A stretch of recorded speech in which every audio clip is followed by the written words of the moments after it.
Hello everyone and welcome back to my channel. Today I'm going to be talking to you about some of the books that I read during Pride Month.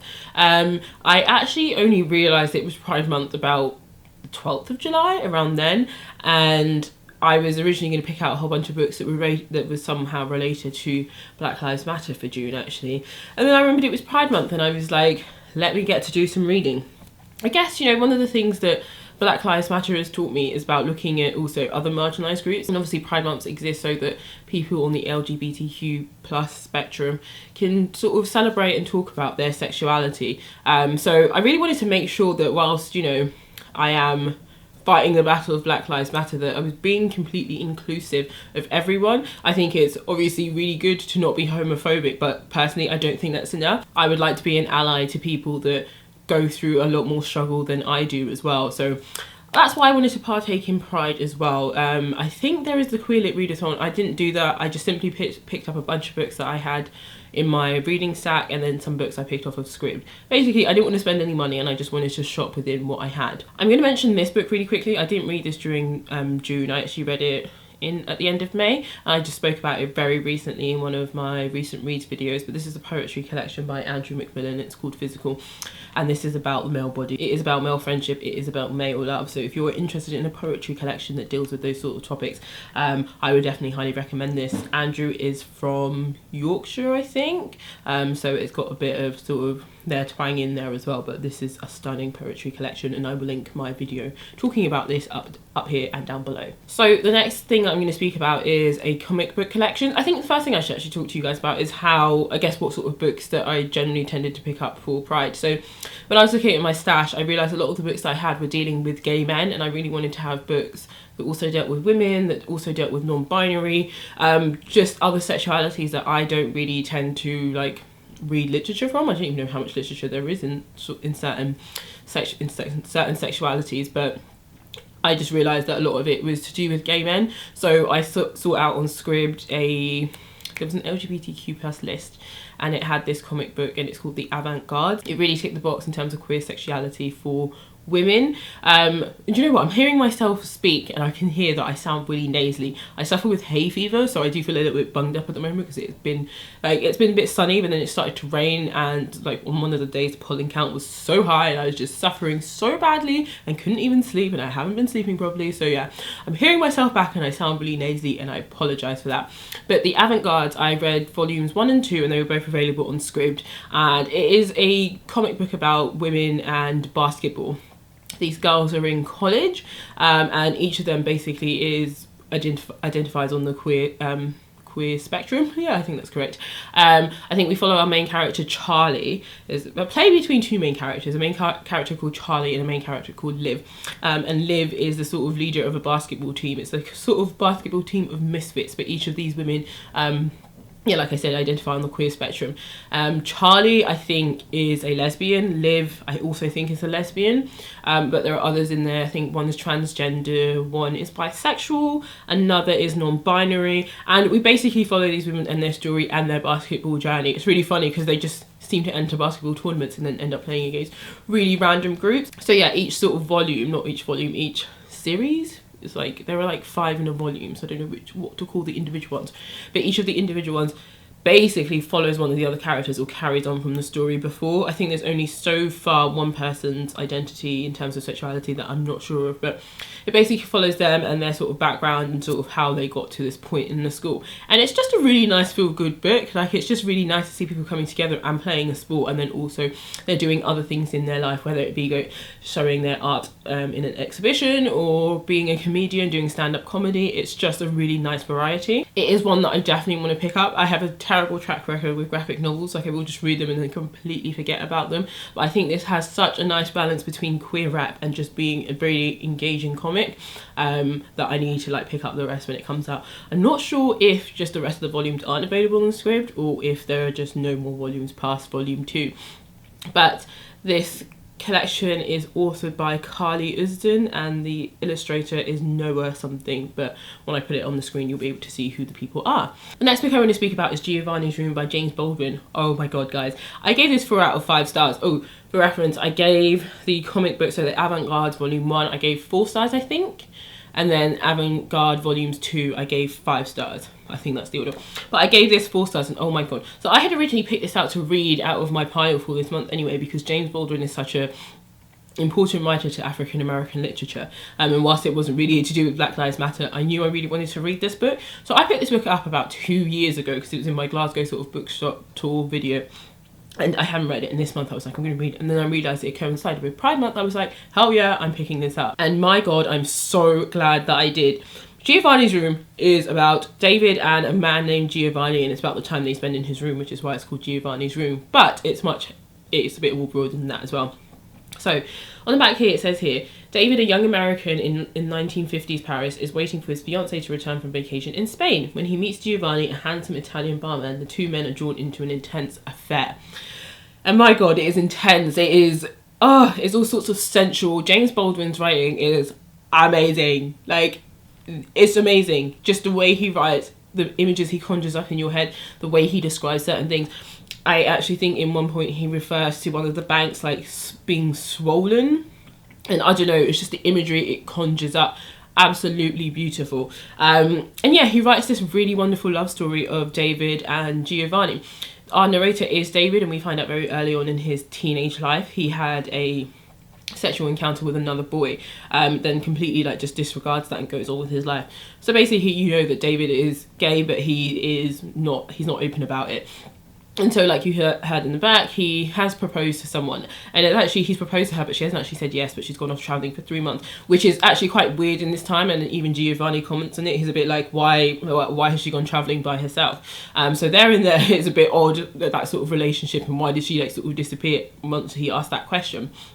But the night that David and Giovanni meet is wonderful. So Giovanni actually is with another guy named Jack, and Jack, you get the impression, is an older man who has a lot of money. He is gay, and I think him along with a whole bunch of other older men sort of make up this circle of, to me they sound a bit like predators, and I think that's kind of what Giovanni and David tried to get across, that they were a bit like, yeah, they just like to prey on younger men. But basically, whilst they were out with their sexuality, it wasn't normal to be gay back then, so they were out but not very out.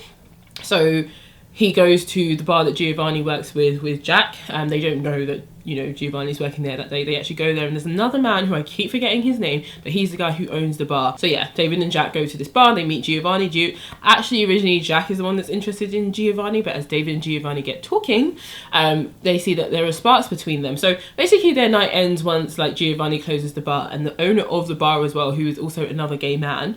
So the owner of the bar, Giovanni, David and Jack all basically go to another sort of place that's open up all night, sit there, talk, have drinks, and there's just a description of the intimacy of their relationship and the things that they talk about. They, like I said, they reference a lot to do with the fact that Jack and this other guy, you know, they're like, oh, let the old men pay for it, you know, because they're just sort of lusting after them. It's that sort of sense of like, these men are quite predatory in the way they do things, because they know that these men are strapped for cash, and whilst they might not find them attractive, they may like sleep with them or may enjoy their company just so that they can get money out of them. So it's that kind of exchange going on.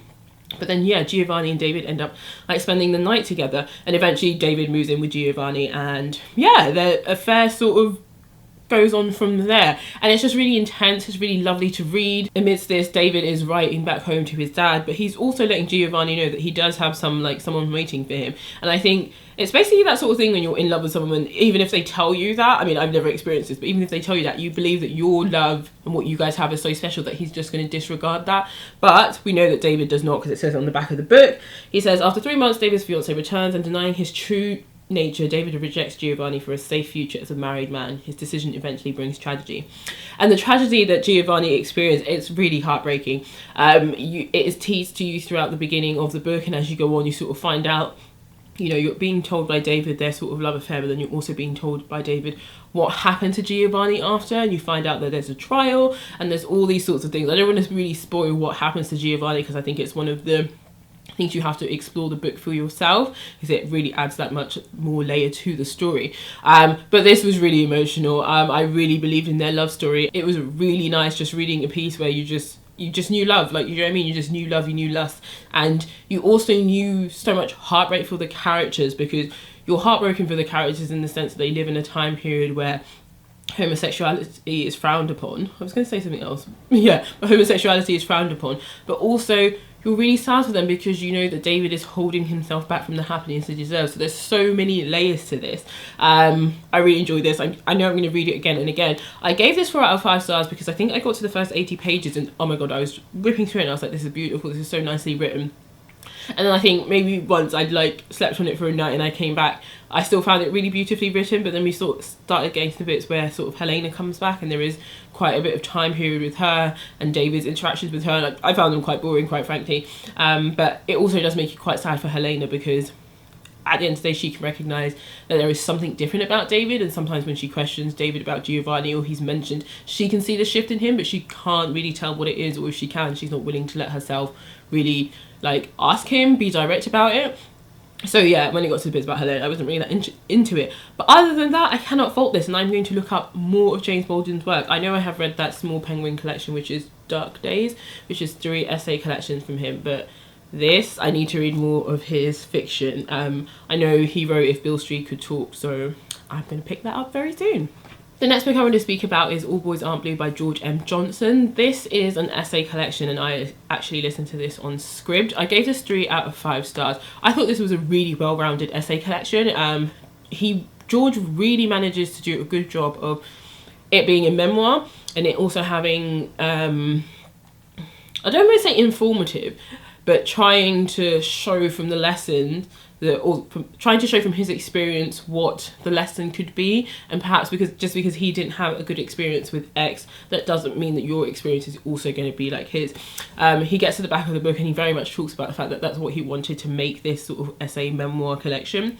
He wanted it to help other people, even if in some ways he wasn't actually helped during that experience that he's describing. This collection basically deals with a whole bunch of things. So George's family were not homophobic, like they never once were like, you know, if you're gay we'll disown you, anything like that. He very much grew up in a family of love. Whilst they weren't homophobic, there was never any sort of talk about the fact that maybe they thought he was gay, and he never really came out until later, and there basically wasn't anyone to sort of show him what queer life could be like.